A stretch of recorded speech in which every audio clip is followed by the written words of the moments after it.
Bonjour, c'est Ursule, bienvenue à Vie et Miséricorde. On est le 16 mai 2026. Alors je viens parler de l'âge de la lumière. Amen, nous sommes dans le temps de la lumière, nous sommes à l'âge de la lumière. Notre texte se trouve dans 2 Corinthiens 6. Au verset 1, c'est dit, « Puisque nous travaillons avec Dieu, nous vous exhortons à ne pas recevoir la grâce de Dieu en vain. Car il est dit, au temps favorable, je t'ai exaucé, au jour du salut, je t'ai secouru.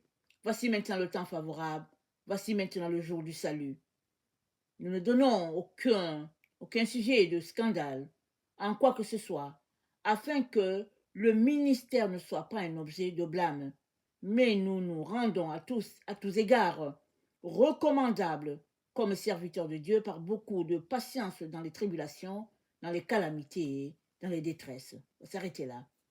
Alors, nous sommes dans le temps favorable. Le Seigneur dit, voici le temps favorable. Au temps favorable, je t'ai exaucé. Aujourd'hui, salut, je t'ai secouru.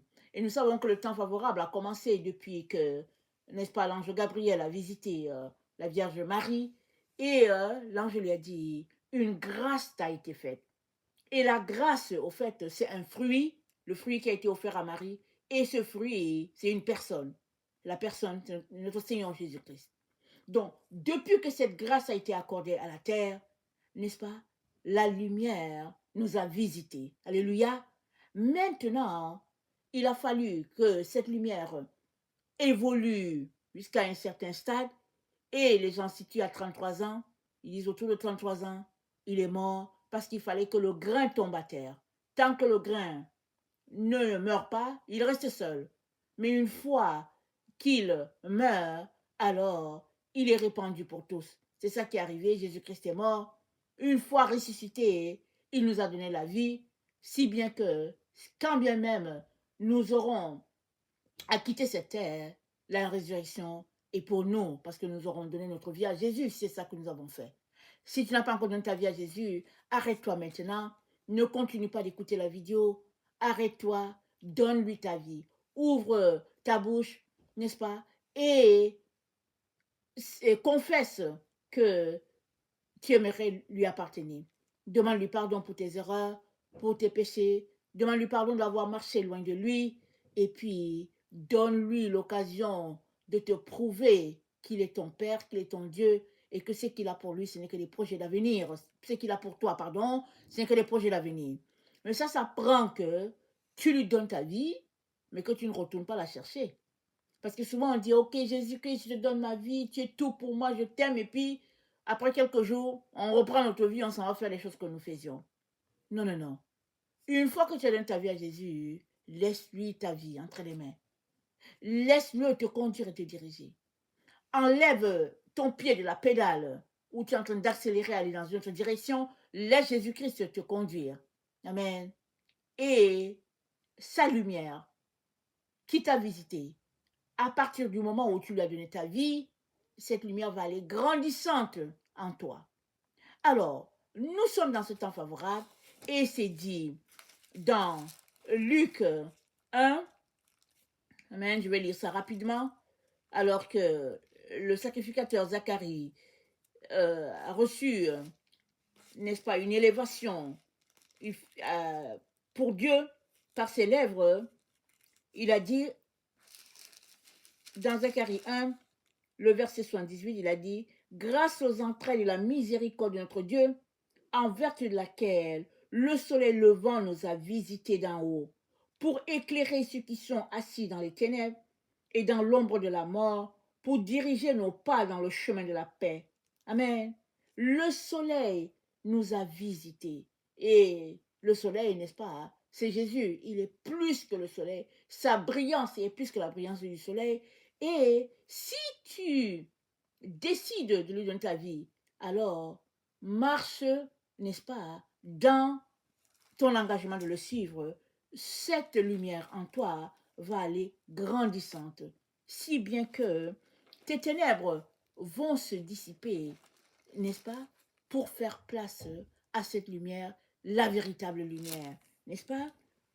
Et dans 1 Corinthiens 16, dans 1 Corinthiens 16, au verset 14, 1 Corinthiens 16, verset 14, c'est dit que tout ce que vous faites se fasse dans l'amour. Voilà la clé. Que tout ce que vous faites se fasse dans l'amour. Très, très souvent, on donne notre vie à Jésus, mais on est pris par toutes sortes de situations, n'est-ce pas, qui nous empêchent d'aller de l'avant. On manque d'amour envers les uns et les autres. On est frustré parce qu'on refuse de pardonner pour tout ce qui s'est passé. On a subi des choses et en retour, on se dit, je me ferme, je ne veux rien savoir de ces gens-là, ils sont terribles et tout. Et finalement, qu'est-ce qu'on fait? On ferme la lumière, on ne veut rien savoir. Alors on pourrait s'asseoir, justifier notre comportement par tout ce que nous avons subi. Et les gens vont dire, tu as raison. Mais ce n'est pas ça que Jésus-Christ dit. Jésus-Christ dit de marcher dans l'amour, dans tout ce que nous faisons. Et dans 1 Jean 2, dans 1 Jean 2, 1 Jean 2 au verset 9, notre Seigneur nous dit, il dit, celui qui dit qu'il est dans la lumière et qui est son frère est encore dans les ténèbres. Celui qui aime son frère demeure dans la lumière et aucune occasion de chute n'est en lui. C'est fort. Alors qu'est-ce que ça veut dire haïr? Haïr, ça veut dire détester. Ça veut dire vraiment ne rien vouloir savoir de cette personne-là. C'est tout. Et je vais vous le dire, moi je suis passée par là. Il fallait que le Seigneur pointe clairement pour dire que non, non, ici, ça c'est le fait de haïr. Ça dit, tu peux te retrouver dans une situation où tu haïs une personne. Et pourtant tu es un enfant de Dieu. Tu te mets à totaliser, à comptabiliser tout ce que tu as subi et puis tu dis, ok, conclusion, je déteste la personne. Mais tu ne peux pas marcher avec le Seigneur Jésus et détester une personne. Tout ce que tu peux faire, c'est venir au pied de la croix pour dire, Seigneur, je ne suis pas capable d'aimer cette personne. Donne-moi la grâce d'aimer la personne. Tu peux venir à tous les jours. Seigneur, la grâce, je la veux pour aimer la personne. Et tu sais quoi? Le Seigneur va te donner la grâce d'aimer. Parce que l'amour, ce n'est pas le fait de rester en présence de la personne. L'amour, ça commence par toi. Prier pour que cette personne-là donne sa vie à Jésus et ne se retrouve pas dans les ténèbres, séparé de Dieu. Ça commence par là. Prier pour une personne, prier pour ton ennemi, c'est ça l'amour. Alors que tu pries pour ton ennemi, toi-même, tu vas réussir à voir dans ton cœur que peut-être que tu es pire que la personne. Parce que la Bible dit, détester une personne, c'est porter en soi la racine de la mort. Alors ça veut dire que tu es un meurtrier. Tout ça, c'est dans Jean.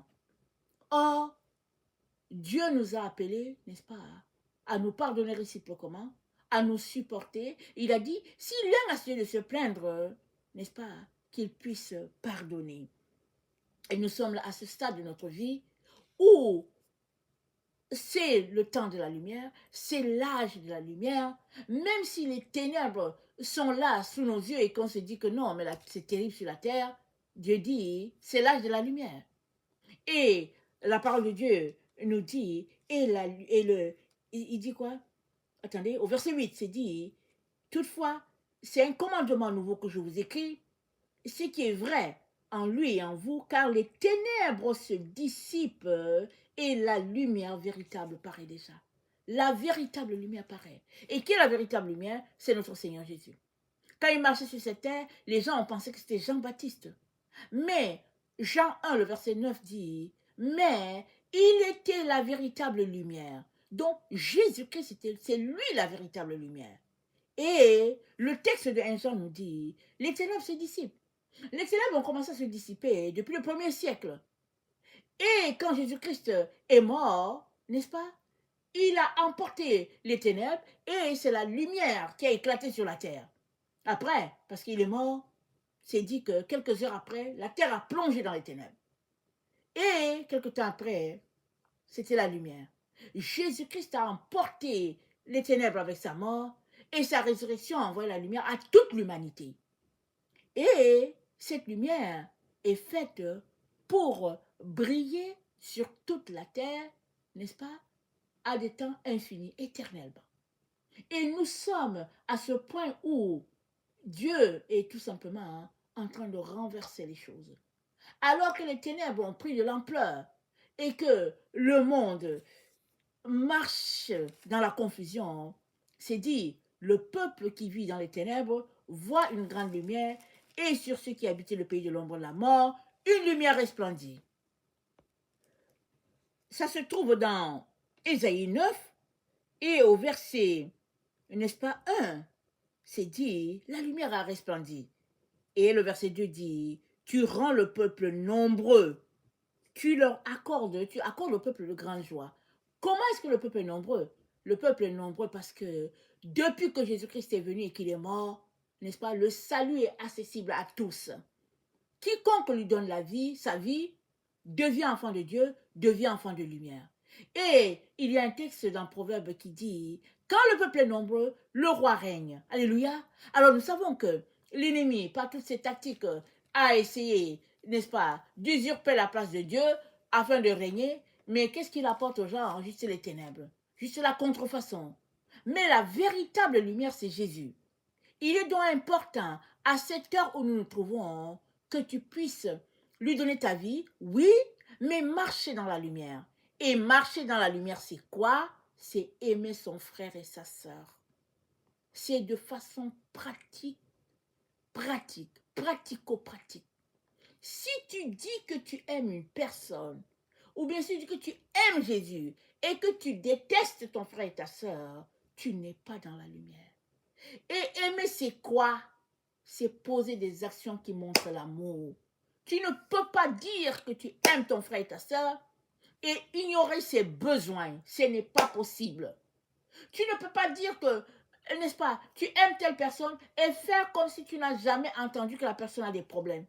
Et ne pas te soucier de comment la personne fait pour vivre, pour manger, pour être vêtue. Ce n'est pas possible. Il est donc important que, en tant qu'enfant de Dieu, on sorte de la vie de la comédie.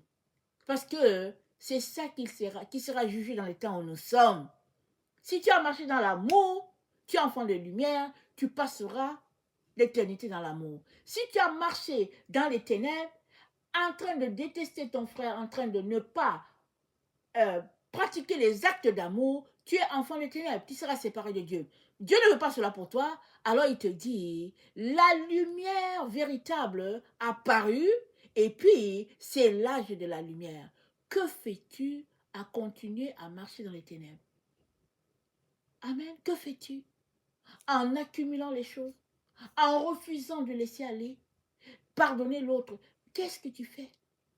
Je viens donc nous encourager à crier à Dieu afin qu'il puisse nous aider à sortir de notre propre égoïsme, de notre propre comportement, n'est-ce pas, rattaché souvent à une frustration, à un manque de pardon. Parce que ce que le Seigneur veut, c'est que nous puissions être sauvés et que nous puissions marcher de manière triomphante dans ce temps où nous nous trouvons.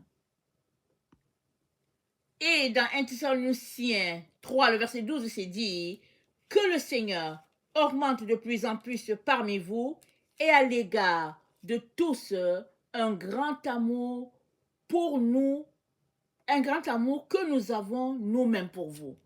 Alors c'est la prière de chacun que le Seigneur augmente notre amour les uns pour les autres, que le Seigneur augmente notre amour pour les choses, n'est-ce pas, les meilleures. Et les choses les meilleures sont les choses que notre Seigneur pointe en tant que valeur du ciel. Rien n'est impossible, n'est-ce pas, à celui-là qui croit en Dieu, parce que Dieu est capable de venir changer tes difficultés, tes barrières, en quelque chose d'extraordinaire. Ce que tu n'étais pas capable de faire, tu es à nouveau capable d'aimer. Que le Seigneur exauce, n'est-ce pas, notre prière et qu'il te donne de pouvoir triompher. Amen. Alléluia. Amen.